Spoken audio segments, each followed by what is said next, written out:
Sabe aquela história de que a mente e o coração conversam? A gente costuma usar isso como metáfora, né, para falar de emoção. Mas e se essa conversa fosse literal? Uma comunicação biológica acontecendo o tempo todo, definindo a nossa saúde de um jeito que a gente está só começando a entender. Pois é isso que vamos desvendar aqui. A ciência por trás dessa conexão poderosa entre o que pensamos, o que sentimos e as batidas do nosso coração. Então, vamos direto ao ponto com aquela pergunta que parece coisa de música, de poema, mas que tem uma base médica bem real. É possível mesmo morrer de coração partido?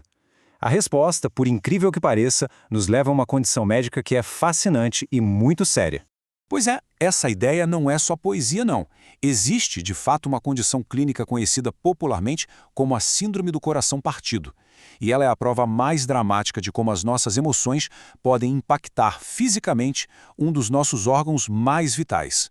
O nome técnico da coisa é Síndrome de Takotsubo. De forma bem simples, é quando uma parte do coração, o ventrículo esquerdo, de repente perde a força, fica fraco. E aqui está o pulo do gato. O gatilho para isso não é uma artéria entupida, como no infarto comum. Não! O gatilho é um evento de estresse avassalador. A história por trás de um caso desses quase sempre começa com um baque, um choque. Pode ser a notícia da perda de alguém querido, o trauma de um divórcio, um susto muito grande, ou até mesmo um estresse físico extremo. É um evento que simplesmente transborda o nosso sistema emocional. E aí vem a parte mais impressionante. Esse gatilho emocional dispara o que a ciência chama de sobrecarga simpática. Pensa no nosso sistema de luta ou fuga. Nessa hora, é como se ele ficasse travado no volume máximo, sabe? O corpo é inundado por uma onda gigante de hormônios de estresse, como adrenalina, e essa enxurrada de química literalmente atordoa o músculo do coração. O que começa na mente, termina com um dano físico e real no coração. Agora, olha que curioso. Quem são as pessoas mais afetadas por isso? Os dados mostram algo impressionante. Entre 85% e 90% dos casos acontecem com mulheres que já passaram pela menopausa. É um número muito alto, né? E isso sugere com muita força que fatores hormonais e as diferenças biológicas entre os sexos têm um papel fundamental nisso tudo. E isso nos leva à pergunta central de toda essa história. Como exatamente um sentimento, uma coisa que a gente acha que é abstrata, pode provocar uma mudança física tão profunda e perigosa no nosso coração? A resposta está na rede de comunicação supercomplexa entre o cérebro e o coração.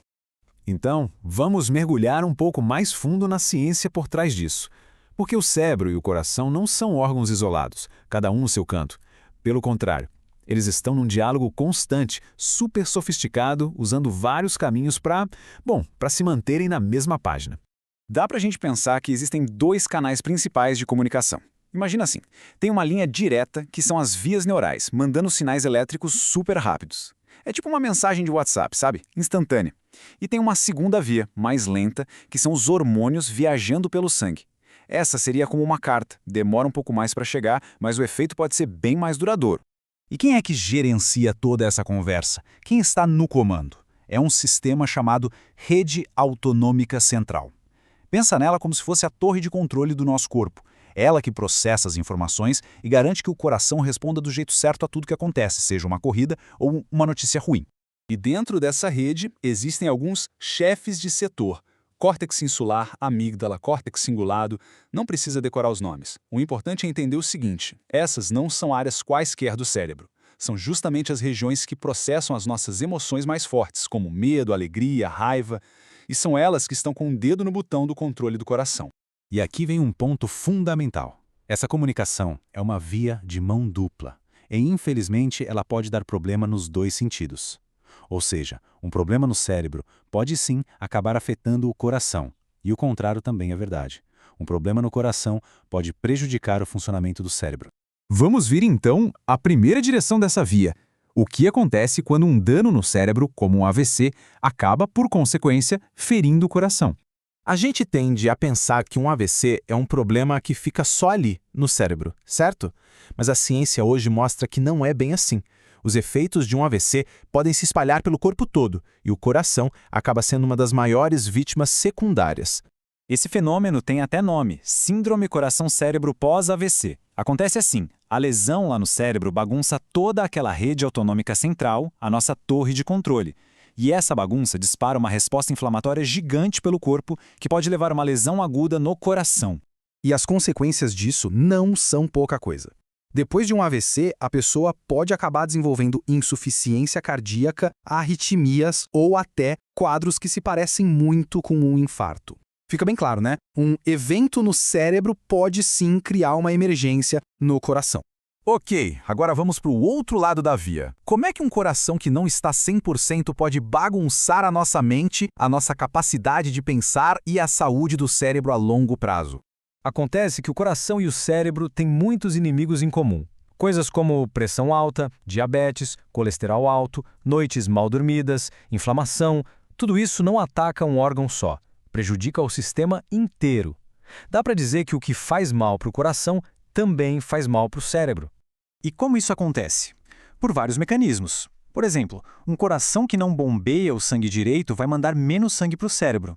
Menos sangue significa menos oxigênio e menos nutrientes. Além disso, um coração doente pode manter o corpo num estado de inflamação constante.